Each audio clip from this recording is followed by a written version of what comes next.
Hi friends, welcome to miss Nasi voice 2.0 channel. கடைசி பாட்டில் என்ன நடந்ததுன்னு பார்க்கலாமா? ரிஷப்போட அம்மா வந்துட்டு வீட்டுக்குள்ள ரீனா வருவான்னு சடங்கெல்லாம் பண்ணுறதுக்காக அவளை முழுசாக மருமகளாகவே ஏற்றுக்க ஆரம்பிக்கிறாங்க. இதெல்லாம் பண்ணிட்டு இருக்காங்க. இதை பார்த்தோ ரிஷப்போ கோவப்படுறான். ஜஸ்ட் நாங்கள் ஃபார்மாலிட்டிஸ்க்காக தான் கல்யாணமே பண்ணோம், நீங்கள் இதெல்லாம் பண்ணி உண்மை ஆக்காதீங்கம்மா அப்படின்ற மாதிரி இந்த பக்கம் இவன் கோவப்படுறான். கரெக்டாக அந்த இடத்துக்கு ரீனா வந்துடுறா. அடுத்து என்ன நடக்க போகுதுன்னு பார்க்கலாமா? ரீனா அந்த இடத்துக்கு வந்தோடனே இதெல்லாம் பார்த்துட்டு என்ன ஆண்டி இதெல்லாம் அப்படின்ற மாதிரி கேட்குறா. அதுக்கு ஆண்டியோ நீ இதெல்லாம் பண்ணிதாம்மா வீட்டுக்குள்ளே வரணும் அப்படின்ற மாதிரி அவங்க சொல்கிறாங்க. பப்பமா வந்துட்டு பேச ஆரம்பிக்கிறாங்க. அவங்க குழந்தைங்க இல்ல பெரியவங்க, அவங்களுக்கு என்ன பண்றதுன்னு அவங்களுக்கு தெரியும், அவங்கள ஃப்ரீயா விடு அப்படின்ற மாதிரி அவங்க சொல்லிடுறாங்க. ரீனா வந்துட்டு யாரா அது அப்படின்னு பார்த்தா அது ராட்சசனோட ஒய்ஃப். அந்த படத்துல பார்த்தாங்கல்ல அந்த பொண்ணு தான் இவங்க. இதை பார்த்த உடனே இவளுக்கு அப்படியே ஒரு மாதிரி ஆயிடுது. நான் இவங்களை பத்தி தெரிஞ்சுக்கணும் அப்படின்னா இவங்க கூட நான் நெருக்கமா பழகணும், அதுக்கு நான் இதெல்லாம் செஞ்சுதான் ஆகணும் அப்படின்ற மாதிரி இவன் இந்த பக்கம் எல்லா ஃபார்மாலிட்டிஸும் செய்ய ஆரம்பிக்கிறா. இந்த சைடு ரிசப்போ கோவப்பட்டு போயிடறான். பப்புமா ஹீரோட அப்பா ஜமீன்தார் எல்லாம் பேசிட்டு இருக்காங்க. பப்புமா வந்துட்டு சொல்ல ஆரம்பிக்கிறாங்க, இவகிட்ட என்னமோ சரியில்லை. ஃபர்ஸ்ட் கல்யாணமே வேணாம், சும்மா ஃபார்மாலிட்டிஸ்க்காக தான் சொன்னான். இப்போ அந்த கல்யாணத்தை ஏற்றுக்கிட்டு சடங்கு சம்பிரதாயம் எல்லாம் பண்றான். எனக்கு என்னமோ சரியில்லை, கொஞ்சம் பார்த்து கரெக்டாக இருங்க அப்படின்ற மாதிரி ஜமீன்தார் கிட்ட சொல்லிட்டு இருக்காங்க. உடனே அப்பாவோ நீ நினைக்கிற மாதிரிலாம் ஒன்றுமே கிடையாது, அந்த பொண்ணுக்கும் அம்மா இல்லை அப்படின்ற பட்சத்தில் ஏதாவது ஒன்று பண்ணிட்டு போகுது, இந்த பொண்ணுனால எந்த பிரச்சனையும் நமக்கு வராது விட அப்படின்ற மாதிரி. அது மட்டும் இல்லாமல் கல்யாணம் இந்த உறவை பற்றி யார் பேசுகிறா பாரு அப்படின்ற மாதிரி நக்கலாக சொல்கிறாரு. இது கேட்ட உடனே பப்புமா அமைதியா அங்கிருந்து போயிடுறாங்க. அப்பாவும் ஜமீன்தாரும் இவளை இப்படியே விடக்கூடாது, ஏதாவது ஒரு திட்டம் போட்டு இவளை தூக்கணும் அப்படின்ற மாதிரி இங்கே ஒரு திட்டத்தை போட்டுட்டு இருக்காங்க. கும்முன்னு ஒரு இருட்டு. அங்க பப்புமா தான் இருக்காங்க அப்படின்னு நினைச்சிட்டு அங்க ஒரு வச்சிட்டு இருக்கோம், அதை எடுத்து அப்படியே போத்தி மயக்க ஊசி போட்டு அந்த பொண்ணை அப்படியே தூக்கிட்டு வந்துடுறாங்க அந்த குகைக்கு. அந்த பொண்ணு அப்படின்னா பப்புமாவை அப்படியே தூக்கிட்டு வந்துடுறாங்க. தூக்கி அந்த குகைக்குள்ள போட்டா கண்டிப்பா ராட்சஸ் வருவான், இவன் செத்துருவான் அப்படின்னு சொல்லிட்டு இவங்க இந்த பக்கம் அப்படியே கிளம்புறாங்க. கரெக்டா அந்த இடத்துக்கு பப்புமா வராங்க. இவங்களுக்கோ ரெண்டு பேத்துக்கும் ஒரே ஷாக்கு. அப்போ நாங்க தூக்கிட்டு வந்தது யாரு அப்படின்னு பார்த்தா அது ரீனா. பப்புமா வந்துட்டு பேச ஆரம்பிக்கிறாங்க. அப்போ நான் போட்ட பிளான் எல்லாமே வேஸ்டா, நான் நினைச்சது சரிதான் அப்படின்ற மாதிரி நீங்க யோசிக்கிறீங்க, என்னடா சொல்றேன் அப்படின்னு தானே நினைக்கிறீங்க. என்ன அவ்வளவு தூரத்துல இருந்து கூட்டிட்டு வந்து இதெல்லாம் பண்ண வச்சு இந்த ராட்சசனால நான் சாகணும், இதுதான் உன்னோட பிளான்ன்றது எனக்கு நல்லாவே தெரியும். ஜமீன்தார் கிட்ட அப்படியே பேச ஆரம்பிக்கிறாங்க. ஜமீன்தார், நீ ஊருக்காரங்க முன்னாடி ஒரு மாஸ்க் போட்டிருக்கீல, அது கிழிச்சு எரியறதுக்கு எனக்கு கொஞ்ச நேரம் கூட ஆகாது. உன்னோட உண்மையான ரூபத்தை நான் வெளியில போய் பேசினேன் அப்படின்னா உடனே நிலைமை என்ன அப்படின்ற மாதிரி இந்த சைடு ஜமீன்தார் மிரட்டுறாங்க. அப்பா கிட்ட வந்துட்டு பேச ஆரம்பிக்கிறாங்க. உனக்கு உன் குடும்பம் தானே முக்கியம், நான் போய் ரிஷப் கிட்ட எல்லாத்தையும் நான் சொல்லிட்டா உன் தங்கச்சி செத்தது எல்லா சாவுக்கும் ராட்சசன் காரணம் இல்ல, உங்க அப்பா தான் காரணம் சொன்னா உன்னோட நிலைமை என்ன, நீ என்ன நினைக்கிற, உன் பொண்ணு செத்தது ராட்சசனால இல்ல உன்னால அப்படின்ற மாதிரி இந்த சைடு கத்திட்டு இருக்காங்க. உடனே ரீனா அப்படியே அரம்பயக்கத்துல இருந்து யாரு இது அப்படின்னு பார்த்தா பேசுறது மட்டும்தான் கேக்குது. எதிர்த்த மாதிரி பப்புமா நிக்கிறாங்க, அவங்க முகம் மட்டும்தான் தெரியுது. இவங்க ரெண்டு பேர் பேக்ல இருக்கனால இவங்க ஜமீன்தாரோட மூஞ்சியும் அப்பாவோட மூஞ்சியும் அவளுக்கு சரியா தெரியல. நீங்க ரெண்டு பேரும் என்ன இந்த ராட்சசனுக்கு பலி கொடுக்கணும்னு நினைச்சீங்க, நான் உங்க ரெண்டு பேர்த்தையும் பலி கொடுத்துருவேன், இதான் என்னோட கடைசி வார்னிங், இன்னொரு தடவை இந்த மாதிரி பண்ணீங்க அப்படின்னு சொல்லிட்டு அவங்க கோவமா போயிடுறாங்க. ஜமீன்தாரும் அப்பாவும் இவ என்ன பண்றது அப்படின்ற மாதிரி ஆக்ஷன்லயே பேசுறாங்க. எப்படியே போய் தொலைறாவாங்க அப்படின்ற மாதிரி இவங்க ரெண்டு பேரும் கிளம்புறாங்க. ரீனாவை அப்படியே விட்டுட்டு போயிடுறாங்க. அவளோ அப்படியே அந்த மயக்கத்துல இருந்து எந்திரிக்கிறா. அப்போ இந்த பிரச்சனை எல்லாத்துக்கும் காரணம் பப்புமாவா? அவங்களோட சுயநலத்துக்காக இது எல்லாத்தையும் பண்ணாங்களா? ஒவ்வொரு உயிரா போச்சு, எங்க அப்பா அம்மா ஊர் மக்கள் எல்லாரும் இவங்களால இவங்களோட சுயநலத்துக்காக இவங்க எல்லாத்தையும் பலி கொடுத்துட்டாங்க, இது எந்த விதத்துல நியாயம்? இல்ல நான் சும்மா விட மாட்டேன் அப்படின்ற மாதிரி யோசிச்சுட்டே இருக்கா. கரெக்டா அந்த இடத்துக்கு கிராமத்துல இருக்க அந்த ஆண்டி வந்துடுறாங்க. நீங்க இங்க என்ன பண்றீங்க அப்படின்ற மாதிரி ரீனா கேட்கறா. அதுக்கு அந்த ஆண்டியோ நேத்துல இருந்து நான் இங்கதாம்மா இருக்கேன் அப்படின்ற மாதிரி அவங்க ஒரு சொல்றாங்க. ரீனா வந்துட்டு சொல்ல ஆரம்பிக்கிறா, என்னை பத்தின உண்மையான ரகசியம் என்னன்னு சொல்லுங்க, சும்மாவே விட மாட்டேன், அந்த ராட்சசனை நான் ஏதாவது ஒரு வழி பண்ணணும், இதுக்கு காரணமானவங்களே நான் விட மாட்டேன் அப்படின்னு அப்படியே கத்துறா. அந்த ஆண்டியும் எதுவுமே பேசாம அந்த சிலைக்கு பின்னாடி போய் ஒரு புக்கு மாதிரி இருக்கு, அதை எடுத்துட்டு வராங்க. இதை பார்த்த உடனே ரீனா கேட்கறா, இது என்ன புக்கு அப்படின்ற மாதிரி கேட்கறா. இதை பாரு அப்படின்னு சொல்லிட்டு ரெண்டு பேரும் அப்படியே படிக்க ஆரம்பிக்கிறாங்க. இது அந்த ராட்சசனை பத்தின புக்கு தான், எப்படி கண்ட்ரோல் பண்றது, எப்படி அழிக்கிறது அப்படின்னு எல்லாமே போட்டிருக்கு.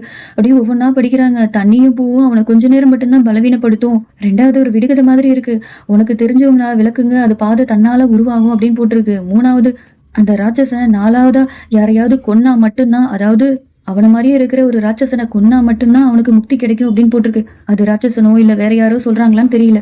நாலாவது பாயிண்ட் படிக்கும்போது அடுத்த பக்கத்துல இருந்த அந்த பேஜ் யாரோ கிழிச்சிருக்காங்க.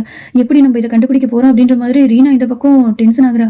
ஆண்டி வந்துட்டு சொல்றாங்க, அந்த பாதையை உருவாக்குனது நீதான், உன்னாலதான் நம்ம எப்படியாவது இந்த புக்கையும் கண்டுபிடிச்சோம், உன்னால மட்டும்தான் இந்த பாதை உருவாச்சு, நீங்க வர்றது முன்னாடியே இந்த புக்ல எழுதி இருக்கு, நீதான் இது எல்லாத்துக்கும் வழியை கண்டுபிடிக்க போற அப்படின்னு சொல்றாங்க.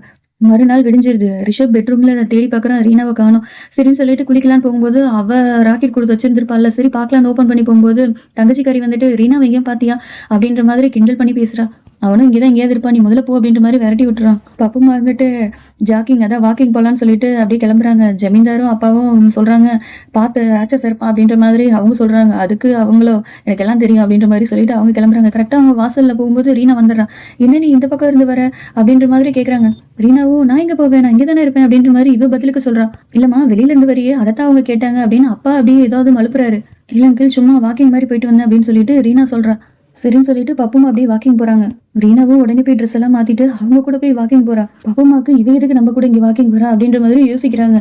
உடனே ரீனா வந்துட்டு சும்மா உங்களுக்கு கம்பெனி கொடுக்கலான்னு வந்தேன் அப்படின்ற மாதிரி அப்படியே பேச ஆரம்பிக்கிறாங்க. ரீனா என்ன நினைக்கிறானா, இவங்க பக்கத்துல கொஞ்சம் நெருங்கி பழகுனா ராட்சசனை பத்தி தெரிஞ்சுக்கலாம் அப்படின்றதுக்காக இவ பேச்சு கொடுத்துட்டே வரா. இந்த சைடு பப்புமா சிக்கவே மாட்டேங்கிறாங்க. உன் அப்பா இங்க இருக்கும்போது நீங்க என்ன பண்ணிட்டு இருக்க அப்படின்ற மாதிரி அவங்க கேக்குறாங்க. உடனே ரீனா வந்துட்டு சொன்னா, நான் நைட்டு தானே வந்தேன், இப்ப எப்படி போக முடியும், கொஞ்ச நேரம் கழிச்சு நான் போவேன். ரீனா வந்துட்டு உடனே, ஆண்டி நீங்க எதுக்கு இங்க வந்தீங்க, அதுவும் அவ்வளவு தூரத்துல இருந்து இங்க வரணும்னு என்ன அவசியம் இருக்கு அப்படின்ற மாதிரி குதர்க்கமா ஒரு கேள்வி கேட்கிறா. அதுக்கு பப்புமாவோ, ஆமா ரோகிணி அதான் மோகினி என்னோட ஃப்ரெண்டு, அப்படி இருக்கும்போது அவ இப்படி இருக்கும்போது நான் எப்படி இருப்பேன், வராம இருப்பேன், அவளுக்கு நான் தோல் கொடுக்கணும்னு நினைச்சேன், அதனாலதான் வந்தேன். அதுக்கு பப்புமாவும், ஆமா உங்க அப்பா இதுக்கு இங்க வந்தாரு அப்படின்ற மாதிரி கேக்குறாங்க. அதுக்கு அவளோ, ஆமா என் அப்பா என்ன பாக்குறதுக்கு வந்தாங்க, இதுல என்ன இருக்கு அப்படின்ற மாதிரி அவளும் பதிலுக்கு பதில் பேசுறா. ரீனா வந்துட்டு நைட்டு நீங்க பேசினது நான் கேட்டேன் ஆண்டி அப்படின்ற மாதிரி அவ ஒண்ணு சொல்றா. உடனே அவங்க இருந்துட்டு நான் பேசினது மொத்தமா கேட்டியா அப்படின்ற மாதிரி அவங்க பதட்டப்படுறாங்க. ஆண்டி அமைதியா இருங்க அப்படின்னு சொல்லிட்டு சுத்தி முத்தி பாக்குறா. ஏதோ சத்தம் கேக்குது அப்படின்னு சொல்றா. அதுக்கு உடனே பப்புமா வந்துட்டு இந்நேரத்துல விடிய காலையில ராட்சச வர்றதுக்கு வாய்ப்பே இல்லை அப்படின்ற மாதிரி அவங்க சொல்றாங்க. உடனே ரீனா, இதெல்லாம் எப்படி உங்களுக்கு தெரியும் அப்படின்ற மாதிரி அவ கேக்குறா. இல்ல எல்லாம் சொன்னாங்க, அதை வச்சுதான் நான் உங்ககிட்ட சொல்றேன், சரி வா வாக்கிங் போலாம் அப்படின்ற மாதிரி இந்த சைடு கிளம்புறாங்க. ரீனா வந்துட்டு சும்மாவே இருக்க மாட்டேங்கிற, கேள்வியே கேட்டுட்டு இருக்கா. கல்யாணத்தை பத்தி நீங்க என்ன நினைக்கிறீங்க அப்படின்ற மாதிரி அவ ஒரு கேள்வி கேட்கிறா. உடனே பப்புமாவோ, நான் எப்படிமா கல்யாணத்தை பத்தி, எனக்கு அதெல்லாம் விருப்பமே இல்லை அப்படின்னு சொல்லிட்டு இந்த பக்கம் இவ சும்மாவே இருக்க மாட்டேங்கிற, ஏதாவது ஒண்ணு கேள்வி கேட்டு தொல்லை பண்ணிட்டே இருக்காளே அப்படின்ற மாதிரி இவங்க யோசிக்கிறாங்க. பின்னாடி என்னமோ சத்தம் கேக்குது. பார்த்தா பாறை ஒண்ணு உருண்டு வருது. இந்த சைடு ரீனா ஆண்டி ஓடுங்க அப்படின்னு சொல்லிட்டு ஓட ஆரம்பிக்கிறாங்க. ஒரு கட்டத்துக்கு மேல ரீனா இந்த பக்கம் ஒரு சைடு ஒதுங்கிறா. இந்த பக்கம் யாரோ பப்புமாவை யாரோ பிடிச்சிருக்கிறாங்க. பார்த்தா அது வேலைக்காரு. பப்புமா வந்துட்டு சொல்றாங்க, வீடு போய் நாங்க சேர்ற வரைக்கும் நீங்க என் பின்னாடி பாடி கடாவா அப்படின்ற மாதிரி சொல்றாங்க. இவங்க 2 பேரும் அப்படியே பேச ஆரம்பிக்கிறாங்க. ரீனா சும்மாவே இல்லாம விடாம பேசிக்கிட்டே இருக்கா. நீங்க ஏன் கல்யாணமே என்ன பண்ணாம இருக்கீங்க அப்படின்ற மாதிரி இன்னொரு பிட்ட கேக்குறா. உடனே அவளுக்கோ, அதான் அந்த ஆண்டிக்கோ, எனக்கு அதுல எல்லாம் பெருசா நம்பிக்கை இல்லம்மா அப்படின்ற மாதிரி இந்த பக்கம் சொல்றாங்க. பின்னாடி பாடி கார்டு வரதா அப்படின்னு பார்த்தா அது பாடி கார்டே இல்ல, ராட்சசன். இதெல்லாம் கேட்டுட்டு அவனுக்கு கோவம் வருது. திரும்பவும் பின்னாடி யாரோ ஃபாலோ பண்ற மாதிரியே இருக்கு. பார்த்தா அந்த ராட்சசனா இருப்பானு சொல்லிட்டு இந்த சைடு 2 பேரும் பயந்து ஓடி வராங்க.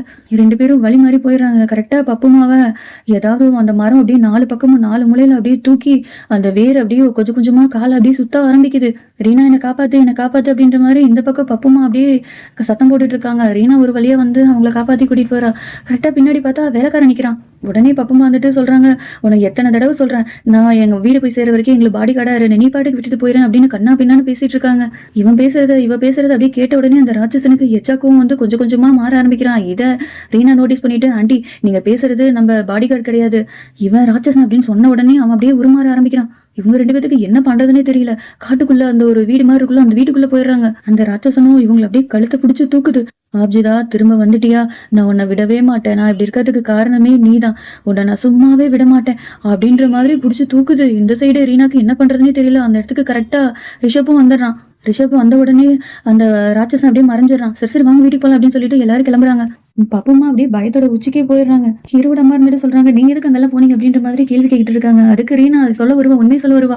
இல்ல ராட்சசனுக்கு கல்யாணம் அப்படின்ற மாதிரி சொல்ல வருவா. உடனே பப்புமா வந்துட்டு ஒரு டிராமா போட ஆரம்பிச்சிட்டாங்க. எல்லாம் சொல்ல ஆரம்பிச்சிட்டாங்க, நம்ம போட்ட திட்டம் எல்லாமே வீணா போயிருமே அப்படின்ற மாதிரி யோசிச்சுட்டு, ரீனாவுக்கு சாட்சி மேல ரொம்ப அன்பு, அதனால அவ எந்த எல்லைக்கு வேணா போயிட்டா. இப்ப பாரு இப்படி எல்லாம் பேசிட்டு இருக்கா, ராட்சசன் அது இதுன்னு அப்படின்ற மாதிரி இந்த பக்கம் உடனே ரீனா மேல பழிய தூக்கி போடுறாங்க. எல்லாமே ரீனானாலதான் வந்தது அப்படின்ற மாதிரி சொல்றாங்க.